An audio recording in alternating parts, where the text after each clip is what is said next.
Здраво, ова е бонус издание на Видеологија со Златко Ѓелевски, дигитален краток осврт за актуелни филмски остварувања, односно спонтана критичка анализа која е збир на први впечатоци илустрирани со подвижни слики. На денешниот репертоар е изборот на 10 најквалитетни филмски остварувања за 2020 година. Изборот го направи врз основа на изгледаните 640 филмови во текот на оваа година, од кои на 45 им подготвив засебни изданија на емисијата Видеологија, а од најдобрите ги избрав најдобрите врз основа на конзистентност на формата и содржината, оригиналноста на тематиката и умешноста во незината реализација, како и високите естетски мерила кои гарантираат долготрајна впечатливост. За разлика од моите колеги, јас не сум дискриминатор и филмовите од сите жанрови имаат подеднаква шанса да се најдат на листата, се разбира доколку поседуваат исклучителни квалитети. Започнуваме. На 10-то место се наоѓа Guest of Honor, кој е филм на Атом Егојан, во кој Вероника, глумена од Лајсла де Оливеира, има намера да остане во затвор, иако знае дека невистините е сексуалната злопотреба на ученикот со која е обвинета. Егојан е своевиден мајстор за градење на нелинеарна структура на филмови, впрегната помеѓу уникатни ликови со невообичаени пориви, со премолчани тајни кои кријат непреболени тегови. Овој филм не само што ги исполнува препознатливите механизми на Егојан, туку вешто го манипулира вниманието на гледачот, кој му дозволува да продре во интимата на ликовите со минималниот упад во нивната приватност. Филмот се најде на листата заради својата автентичност на рамниште на сценарио и вешто маневрирање со постоечките ликови, невареси фигури на шаховската табла. На 9-то место се наоѓа Дейвид Бърнс American Utopia во режија на Спайк Ли, кој е документирање на перформансот на поранешниот фронтмен на Talking Heads, Дейвид Бърн, кој заедно со неговиот ансамбл на музичари создава Бродвеј представа како на дополнување на неговиот најнов American Utopia, албум кој што го изведува на неговата турнеја, изведувајќи 21 песна со 11 музичари на бина, како и дел од репертоарот на Talking Heads. Дейвид Бърн му ја заврши работата на Спайк Ли со безпрекорното одвивање на оваа уникатна представа, за која Спайк требаше да ги насочи камерите, меѓутоа творбата е ужасно потребна и актуелна, да постави прашање за состојбите во кои е затекнат обезболениот модерен човек, кој се мачи да се себе спознае во одуѓувачкиот свет. Продукцијскиот дизајн и енергијата која ја шират музичарите со нивниот подвижен перформанс создава подлога за уникатна филмска визура, која максимално ја искористува Спайк. Филмот, иако е екранизација на театарска представа и го зазема местото на кое би завршил некој друг филм на оваа листа, кој е работен со наменско сценарио, затоа што потребно е секој да го погледне, за да согледа дека популарната музика може да содржи значајни, длабински и суштествени прикази на модерниот човек и да посведочи за тоа колку ни се потребни во оваа COVID пандемија настапите во живо, за да се скрши бариерата помеѓу музичарот и публиката, што вешто е демонстрирано во овој филм. На 8-о место се наоѓа The Platform, кој е жанровски филм на Галдер Гастелу Урутија, кој прикажува една дистописка иднина во која има отсуство на ресурси и луѓето може да завршат во конструктот именуван како јамата, односно вертикален подземен затвор, кај што по прелиминарно интервју за прием на еден волонтер дознаваме дека тој има за цел да влезе во овој затвор за да добие сертификат со кој што би се искачил во надземната хиерархија и би имал подобра социјална позиција.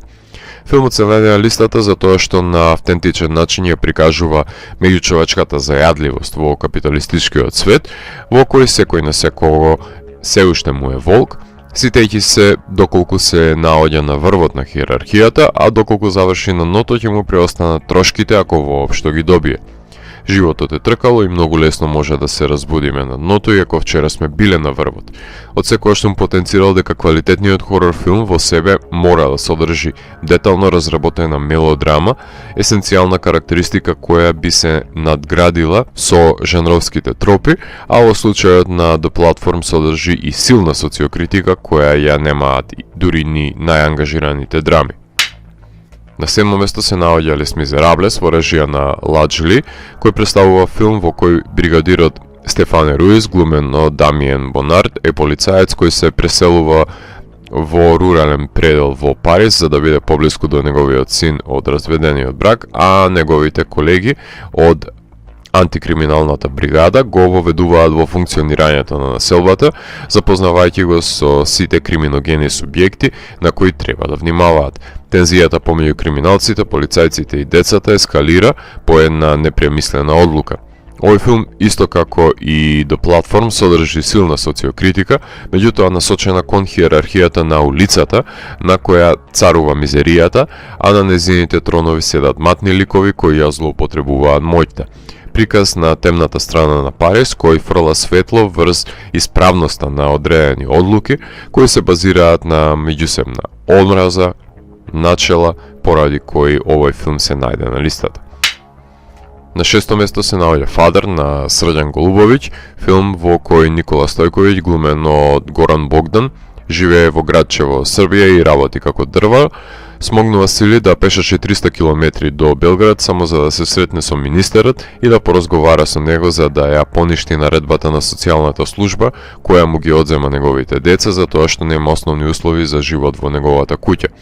Филм кој се најде на листата за тоа што на најдобар начин ја рефлектира злоупотребата на моќта на локалната самоуправа, која го искористува законот против немоќната единка, која решава да се спротистави со својот протестен и исцрпувачки марш. Иако филмот е факсимил на социјалниот реализам на Кен Лоуч, ваков посебен случај може да создаде само реалноста и еднаш во нашите животи ќе посведочиме за неговата екранизација, патешествие во кое можеме да ги забележиме лузните на една скршена држава, во која поважно е да се фотографираат луѓето за Инстаграм отколку да пружат помош на тие на кои им е најпотребно.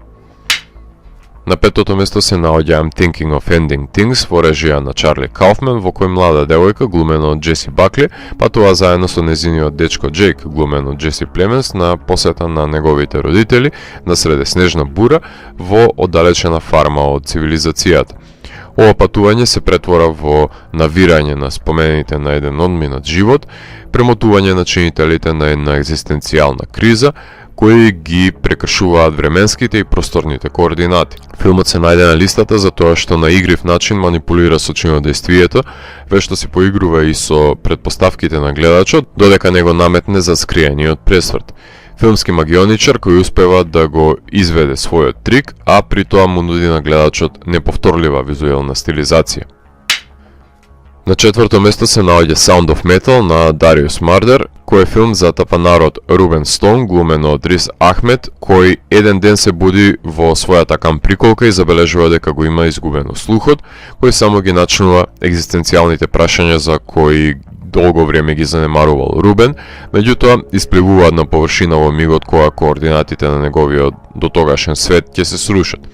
Филмот се најде на листата поради впечатливата тематска одредница, како и начинот на кој камерата не се одвојува од Риз, кој е измислен за оваа улога, за која има специфичен говор и маниризам во поставување на телото, по кој ќе биде препознаен филмот, како и перфектното поигрување со звукот, со кое му се овозможува на гледачот да навлезе во немиот свет на протагонистот, без да погледне низ неговите очи, што е смел подвиг кој Дариус беспрекорно го реализира. Атипичен музички филм, кој иако продира до музичката заедница и заедницата на глувите, во својата срцевина го поставува прашањето каде понира нечии спокој.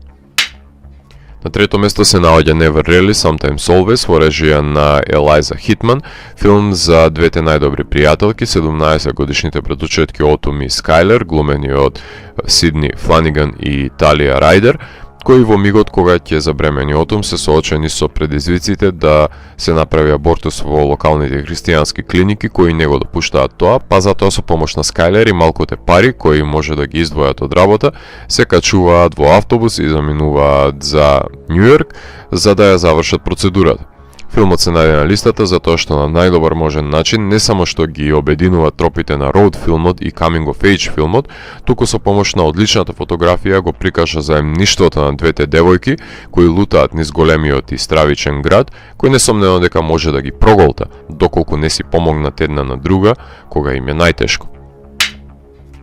На второ место се најде The Painted Bird на Вацлав Марол, кој е филм за младото момче евреин, глумено од Петер Котлер, ситуирано некаде во Источна Европа, кој е пратено да живее со својата војна од страна на родителите со надеж дека ќе биде побезбедно кај неа. Со нејзиното неочекувано умирање, отпочнува неговото патешествие за враќање во домот насреде жариштата на Втората светска војна, барајќи попатни за солништа и налетувајќи на сите можни погрешни ликови кои ќе применат физичка и психичка тортура врз детето. Бескрупулозниот филм се најде на листата за тоа што представува камен си на денешницата, кој парадигматично ги прикажува ужасите на луѓето кои ги предизвикува војната и сиромаштијата, кои лесно прераснуваат во злоупотреба и од детето кое има погледнато во амбисот, ќе создадат монструм кој нема да може да го задржи репресираниот гнев. Суров филм, каков што не верувам дека некојаш ќе можеме повторно да погледнеме, кој дозволува да допреме до постулатите на злото, кои се последица на обесчовечувањето. Филм кој нема да го остави гледачот рамнодушен.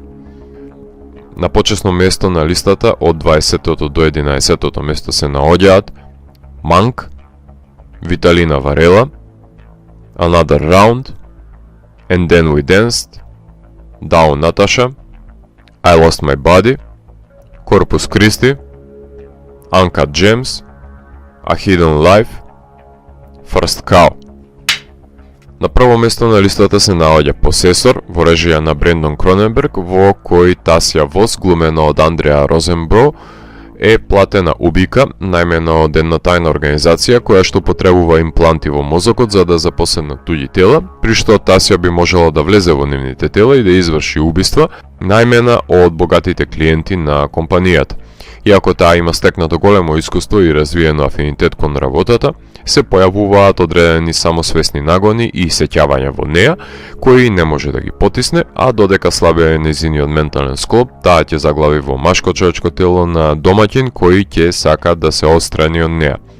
Филмот го прогласувам за најдобар филм на годината, затоа што најпрвен ја има најдобрата и највпечатливата фотографија, постигната со проектирање на светла за доловување на виртуелниот свет, потоа има прекрасни специјални ефекти на кои сите останати режисери на оваа листа може да подзавидат и футуристичка премиса која, иако е искажана со помош на тропите на жанровскиот научно-фантастичен хорор филм, сведочи за неможноста за себереализирањето,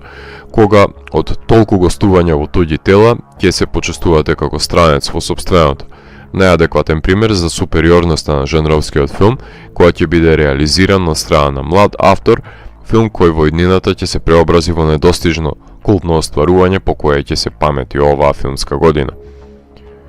Ова беше бонус изданието на дигиталната архива Видеологија, посветено на 10 најквалитетни филмови за 2020 година.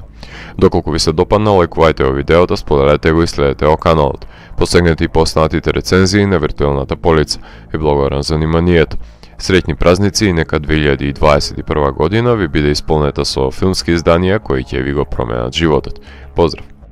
Здраво, ова е бонус издание на Видеологија со Златко Ѓелевски, дигитален краток осврт за актуелни филмски остварувања, односно спонтана критичка анализа која е збир на први впечатоци илустрирани со подвижни слики.